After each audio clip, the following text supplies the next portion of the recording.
Fantasy football sleepers, you say?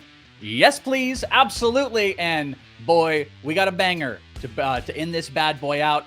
It's Michael Florio in the house. Michael F. Florio from NFL Network. Of course, The Undertaker is back to finish this bad boy with me. Thank you guys so much for hanging this entire broadcast, 4.5 hours.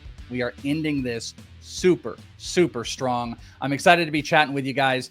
And of course, I don't want to waste any time, but I do want to ask one quick question before we get to these awesome names. And Florio, let's start with you here. What is a fantasy football sleeper in this grand landscape where there are beautiful shows like yours on NFL Network? There's the FantasyPros Fantasy Fest. There's more consumption ever. How are you going to be defining a fantasy football sleeper? Florio, mute. Oh, no. It's okay. You're not the first one. I'm a professional, I swear. I was going to say first, thank you, Wlsh and Andrew, for having me on. Joe Pisapia hits me up every year to do the show and then is never on it when I come on. So I don't know where you are, Joe, but hi. To me, a sleeper is someone that is being overlooked in drafts, someone that is going to outlive their ADP, and not just by like potential, like they have the upside to significantly outlive it. Like I don't want a player who I have to draft at wide receiver 45 if his upside's wide receiver 40. So my sleepers are always players that, at least in my head, have upside to significantly outlive their ADP. Erickson, I'm asking you the same question, but in solidarity, if you're a really good friend, you would mute yourself to start answering before you answer this question, but you choose what kind of friend you are. What do you outline as a fantasy football sleeper? What do I outline? So for me, I kind of like how Florio went with the exceeding their ADP by a drastic amount. And you think about the term sleeper, where does that come from? Oh, well, you're sleeping on this guy, right? You're not high enough on X player. I think that's really the epitome of what a sleeper entails. This player is someone that we're overlooking. They're being underappreciated for the ceiling potential that they have. And a lot of sleepers also are league winners at the same type of player. So that's kind of how I look at it. I love it. And I just wanted to kind of throw that out there because I think there can be levels of people almost eye rolling at sleepers anymore. Oh, what's a sleeper? There's a million articles about it. Well, getting the right definitions is super important when we talk about it. And I think we got a great list here. I will remind everybody, if you guys have questions, is this guy a sleeper? Or maybe your own sleepers, drop them in the chat and we will get to them at the end of this episode here. But let's kick it off with Florio. Florio, you've got a wide receiver from the Buffalo Bills. Ooh, there's a lot of money to be made in the Buffalo Bills wide receiving core. And you're not going with the rookie. You're going to go with the deep guy, Khalil Shakir, who's got an ADP and an ECR in the 50s, baby. ADP of wide receiver 50, ECR 59. Looks like he might be a major target. Why and how is Khalil Shakir your top sleeper? Or at least your number one sleeper here.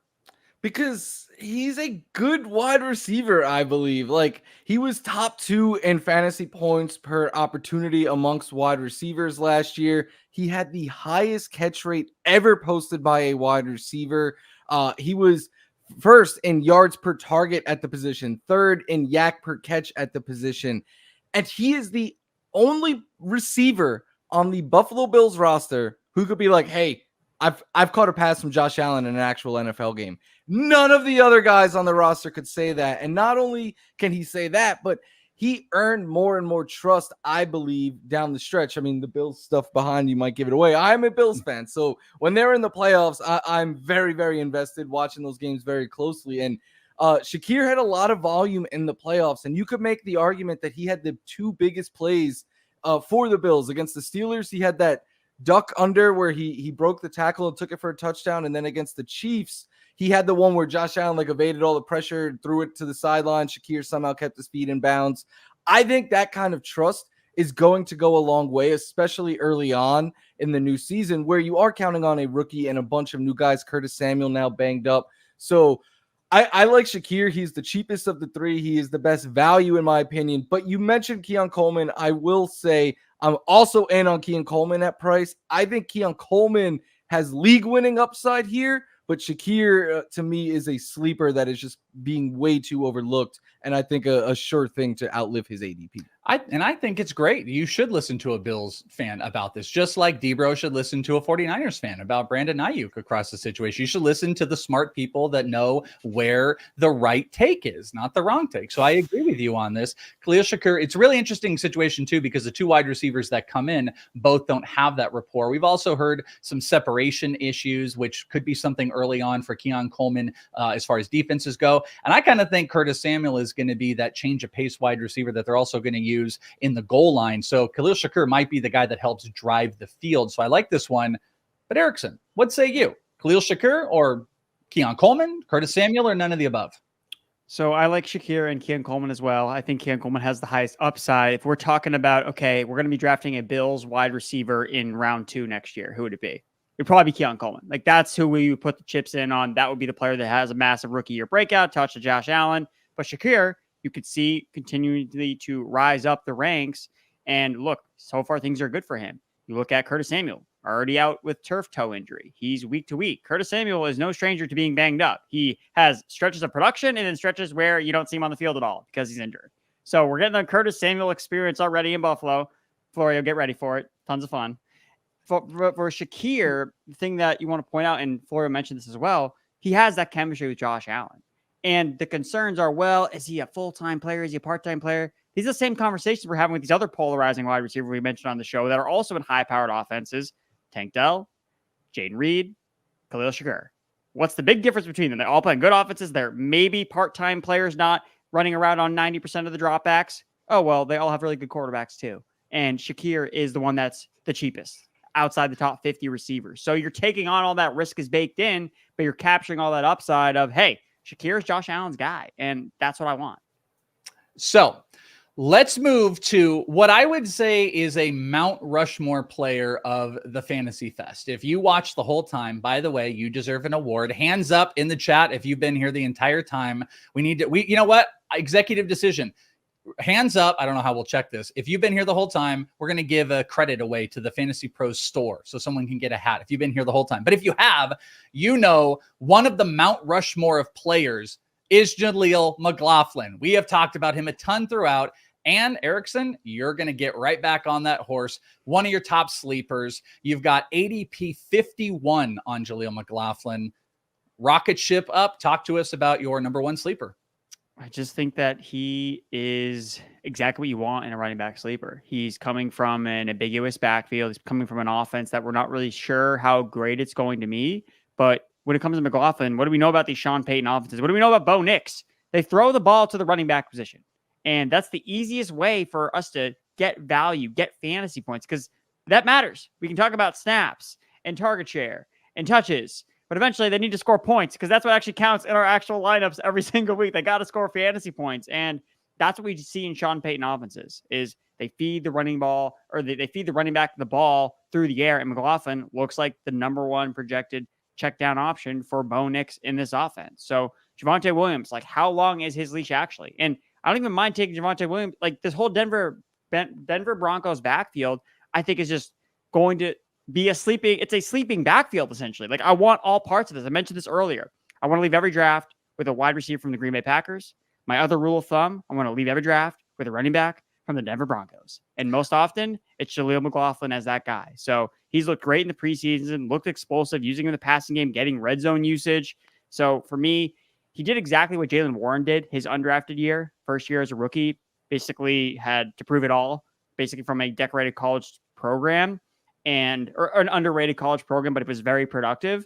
And then he comes in, establishes him that he can be the number 2 running back. They've already supplanted Samaje Perine on the depth chart. And I think he's like on that Jaylen Warren trajectory where now we're drafting Jaylen Warren over Najee Harris, a first-round pick from Alabama. And we're concerned that, oh, well, Javonte's there. He's going to take away all the touches from McLaughlin. I don't think that's going to happen. I think McLaughlin, when people ask me, hey, who's the sleeper running back? I say Jaleel McLaughlin.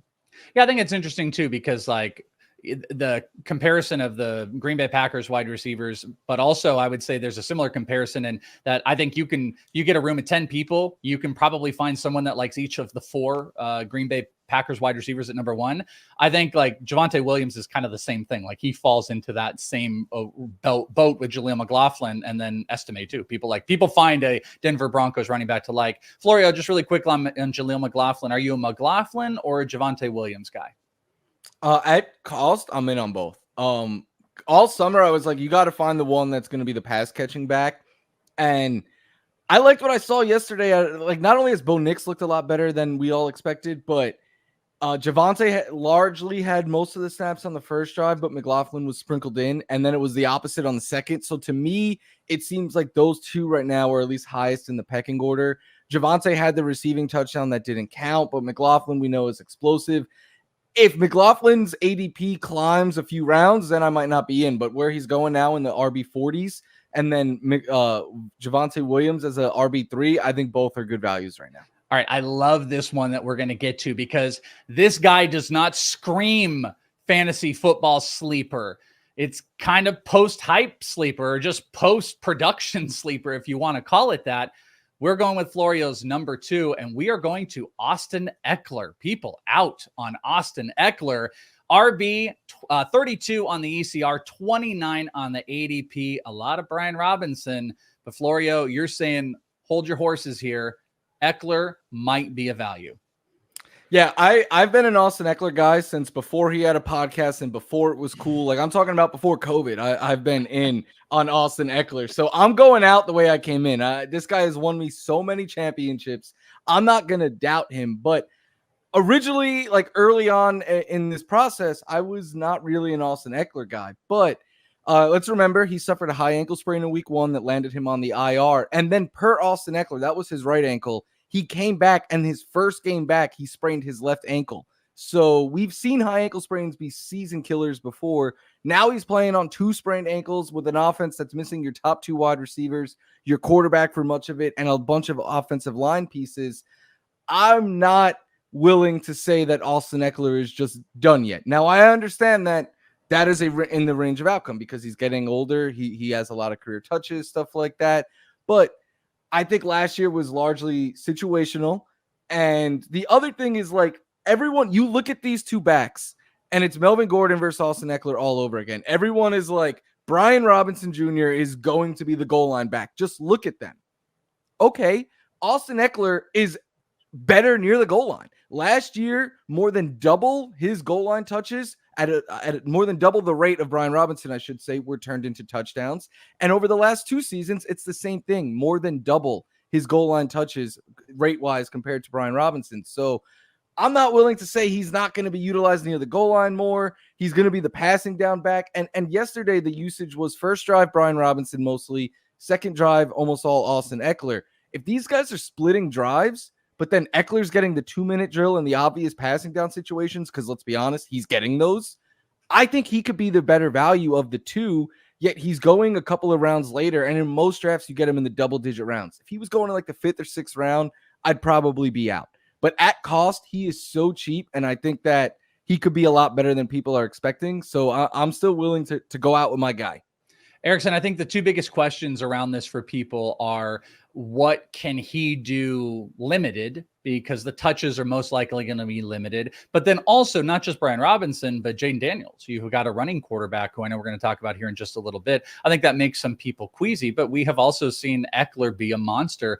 Can you co-sign on this one, Erickson? I feel like this is going to push your limits.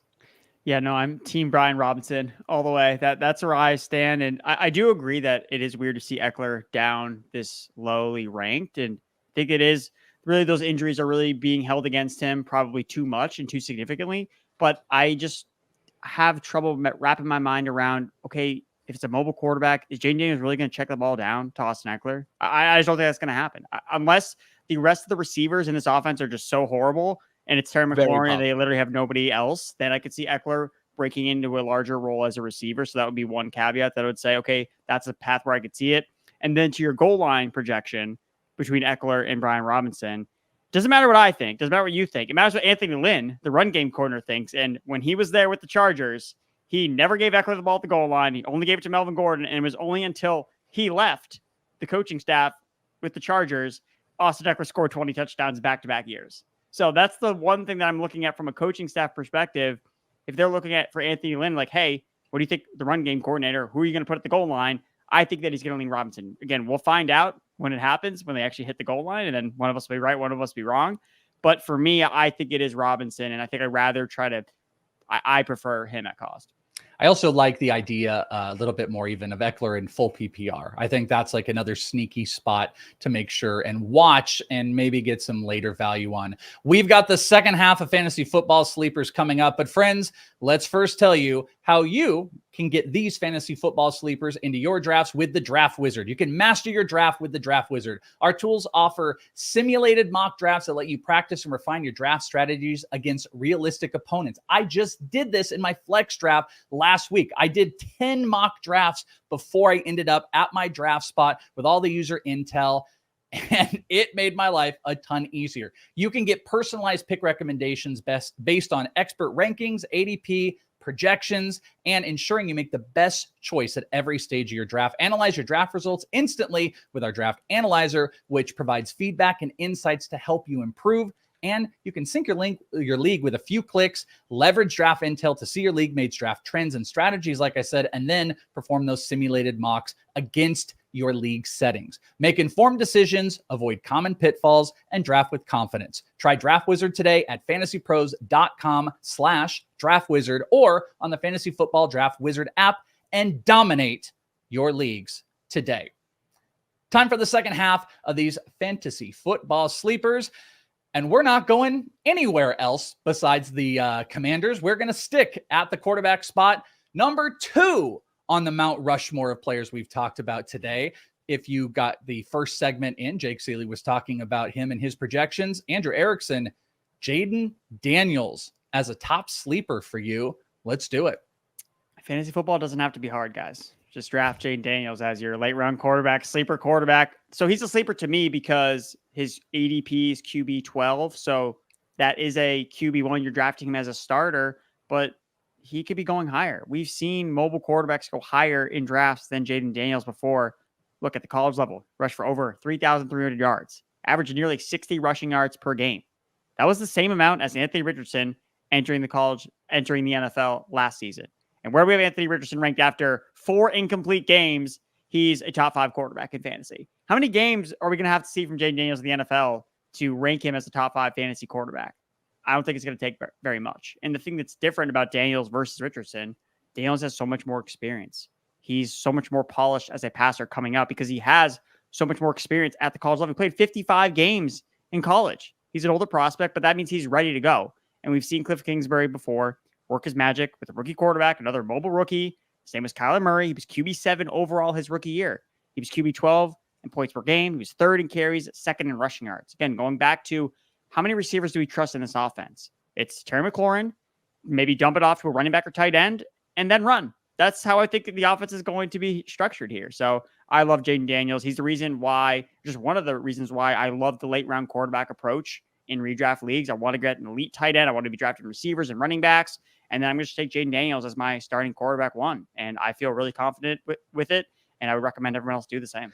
Yeah, it's an interesting thing, Florio, too, with the quarterback spot, because there's like a top 8 that you can really get into. And then obviously I do think the tiers start to change. But what's so weird about it is you can easily pair Jayden Daniels with Brock Purdy. You know, you can end up waiting even longer and pairing Jayden Daniels with a Trevor Lawrence. There's just really great pairs that have such low cost that make Jayden Daniels exciting, except we have been seeing some of his value move up. I did a draft where Jayden Daniels went before Joe Burrow, so people are kind of in on it. Are you in on the idea that Jayden Daniels is a quarterback fantasy football sleeper?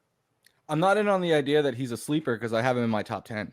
So like, I don't think you could be a sleeper when you rank that high, but I get the thinking of completely. Like, I'm fully on board with Jayden Daniels. Kyler Murray is a great example. Lamar Jackson, Anthony Richardson, Jalen Hurts, the list goes on and on and on. These guys are quarterback 1s from the moment they step on the field. Jayden Daniels could run for 800 yards. The only reason, like, I keep saying you could take Anthony Richardson, then Kyler Murray, then Jayden Daniels. And Daniels is the one I have the most of. The only reason I have him lowest of that is because I don't think he'll get the rushing touchdowns like Anthony Richardson will. But yeah, to me, my favorite combo is I have a lot of Jayden Daniels and Jared Goff, because Goff is like set your watch. We know when he's home or indoors, he's going to give you respectable numbers. So that covers your bases a little bit in case it doesn't work out with Jayden Daniels. But yeah, Jayden Daniels and Joe Burrow are two that I go back and forth on all summer.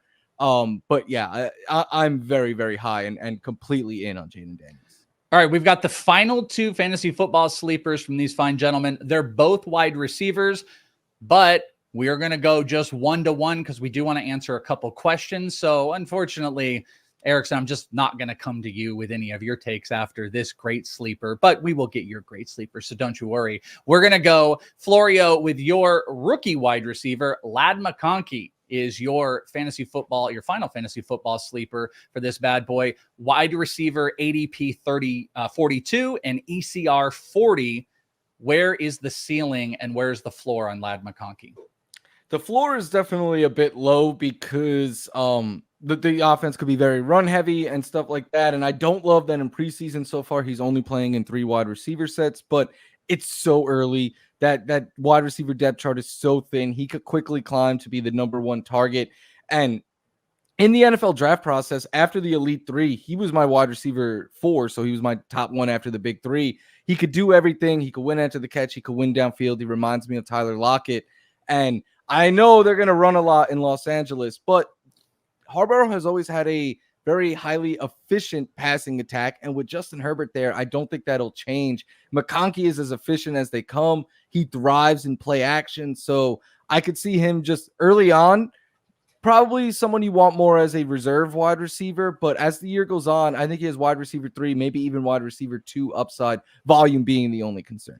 The most exciting thing about all of these like rookie wide receivers, obviously outside of like Harrison and Neighbors, but like every other year, they just come at cheap costs. And like the return, when you can get these wide receivers that go on your bench, these rookie wide receivers that go on your bench, you can also afford to stomach through a little bit of the hardship because you don't even have them out there starting, where the second half, if they pick it up, bam, you got all upside.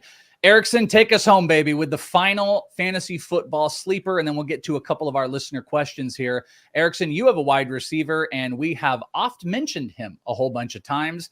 We're going back to Green Bay because Erickson says you must have a Green Bay wide receiver when you leave your draft.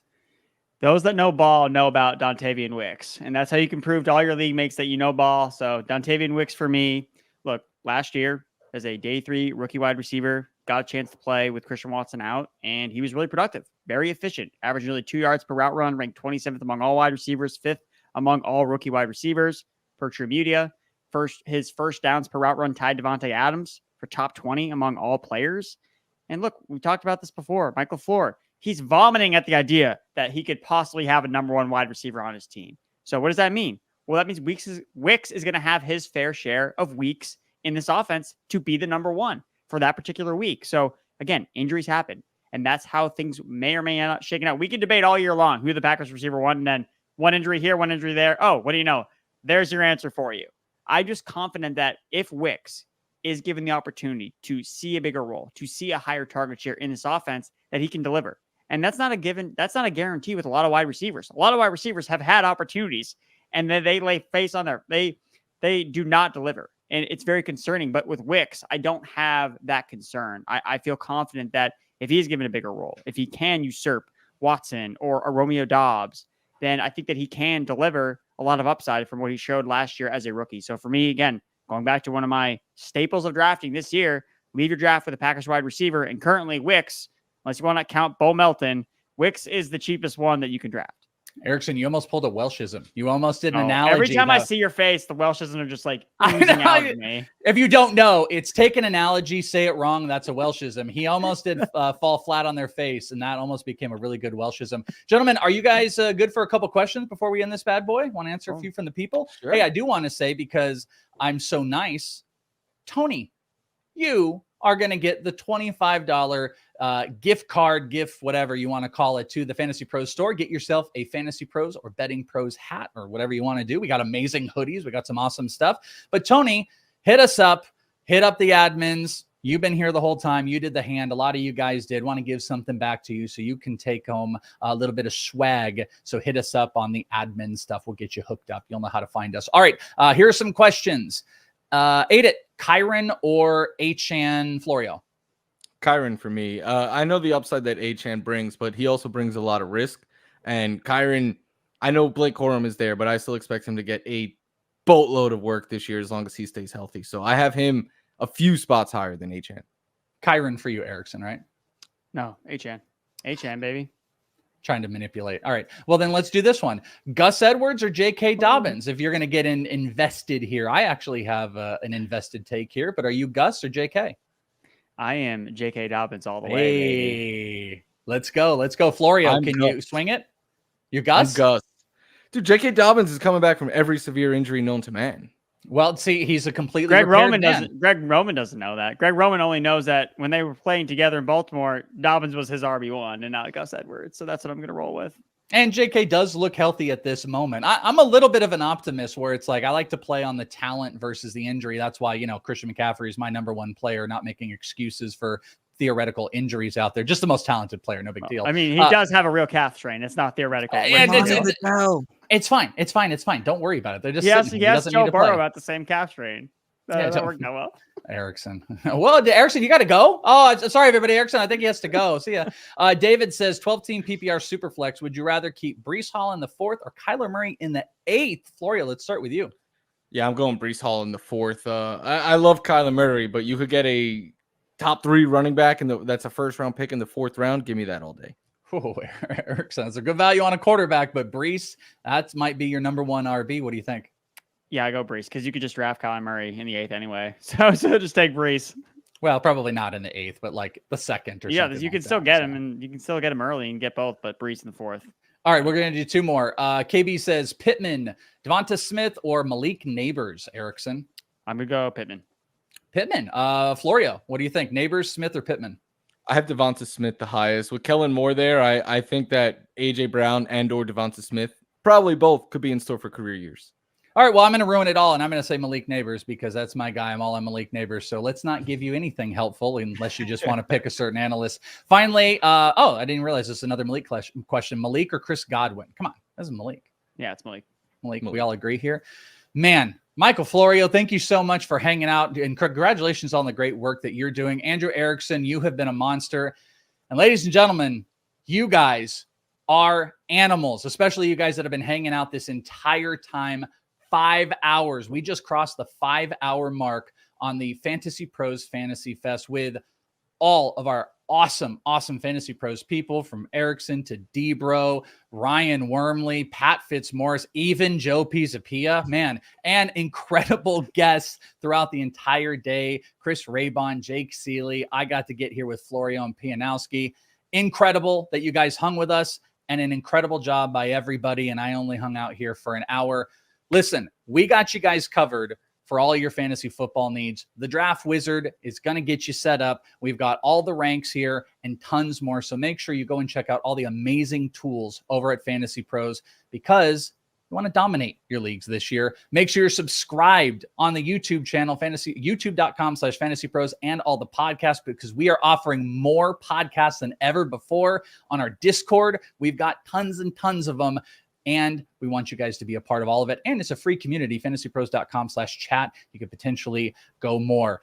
Ladies and gentlemen, I could talk more because I've only been here for an hour, but we won't. I just want to thank everybody here at Fantasy Pros and every one of you guys. Everybody, Sal behind the scenes, did an incredible job. Thank you guys so much for hanging out with us and making Fantasy Pros your number one destination for the fantasy football season. For Florio, Erickson, and the entire team, I salute to you all, and thank you for hanging out with us. And we'll talk to you next time right here on Fantasy Pros. Bye, friends.